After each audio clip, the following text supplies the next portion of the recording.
Immediately her face turned sour. She then proceeded to turn and stare dead in my direction. And at this point, I am shaking in my boots.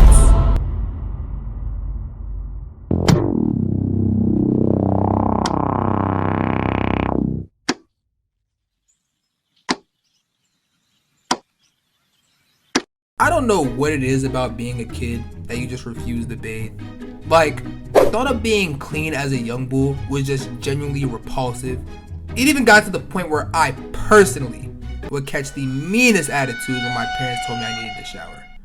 I remember there were actual times when I would cut the shower on, sit down bare cheeks on the toilet seat, just so I could watch YouTube for 15 minutes. Then I had to put on clean clothes to create the illusion I actually bathed. When I tell you, my dedication to the game was real. But looking back at it, my parents were just looking out for me. And maybe, just maybe, if I listened to them, I wouldn't be telling you guys this story today. Today's story takes place back about 11 years ago, aka my first year of middle school. Now, if you know anything about boys around this age, you know that your body starts to go through these weird changes. Your feet get longer, you may start to get acne, you have a stronger interest for girls, and for some odd reason, spending an extra 20 minutes in the bathroom after school just sitting on the toilet becomes your new favorite hobby. One of the biggest of these changes you will undergo is body odor. Now, I remember as a kid that I just always thought that deodorant was just one of those things that parents lied to you about. Like, sitting too close to the TV will make you blind, or if you cut the light on in the car, you're going to jail. If you wear deodorant, you won't stink. You know, the simple white lies to keep your children in check. Now, I remember on this one particular day at gym, I was working extremely hard, definitely way harder than any middle school gym class will require. And even I realized I was right. But like I said earlier, I didn't really believe the toiletry products of the world applied to me. So what I did next is what I thought to be the next best thing. After gym class, I went to the bathroom. And after making sure the coast was clear, I then proceeded to grab a paper towel, get a few pumps of that generic hand soap, run a little water over that bad boy, and I scrub with that thing for about 30 seconds. I am the one, your son don't need a gun to get respect up on the street. Now mind you, I had gym at like 9:45 in the morning, and this was my only form of odor protection for the next, I don't know, about 5 hours. So needless to say, this plan was cooked from the jump. Anyways, fast forward to the last class of the school day, and so far, nobody has said a word to me about my stench. So in my 12-year-old brain, that silence equaled success. Now in this class particular, there was this girl who we're gonna call Tanya, who I had the biggest crush on. She was light-skinned, had curly hair, and was way out of my league. But none of that mattered because by this time in my life, I had already understood my limitations. When I was in middle school, specifically 6th grade, I had sharp buck teeth that looked more like a picket fence. I never had a haircut, and I was a tad bit, just a tad bit, overweight.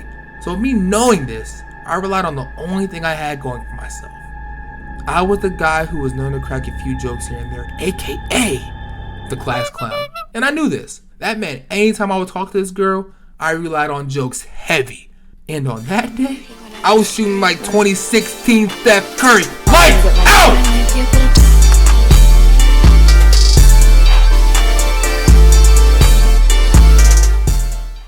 Anything I said had her on the floor rolling. When I tell you I genuinely reached a flow state, you cannot tell me I wasn't the Riz Lord. That is unless your name was Dana, which is what we're gonna call the girl who is the whole reason that this video exists. Now Dana was this ratchet mean girl type, you know, the type of person that found joy in other people's expense. The type of person a young, funky smelling quib absolutely need to stay away from, because she would most definitely have the balls to say something about my fatal flaw.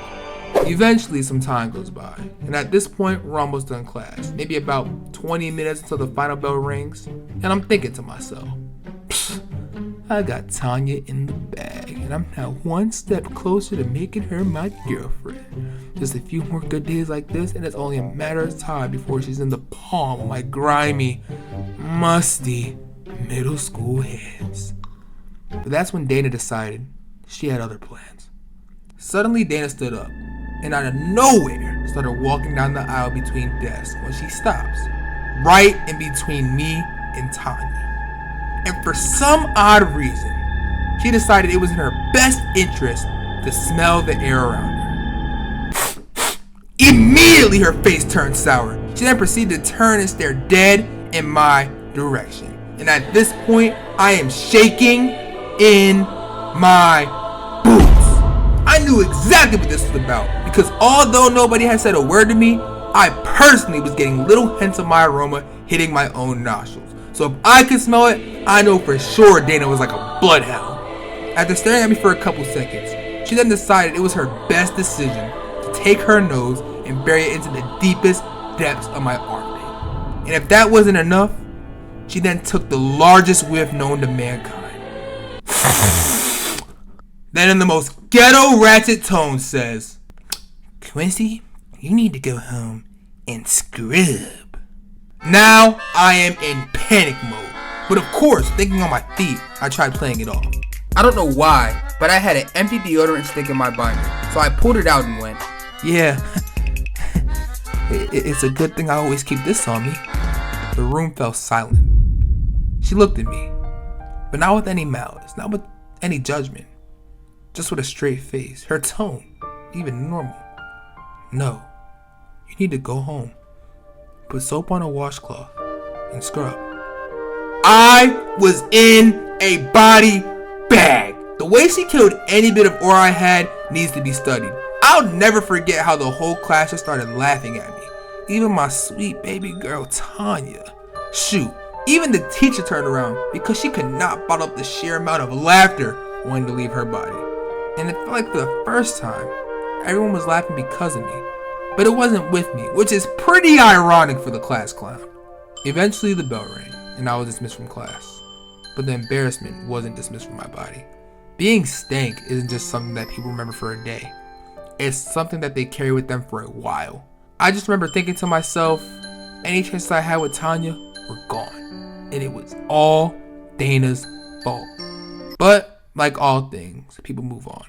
And my little odor fiasco became a thing of the past. Funny part is, I still ended up bagging Tanya.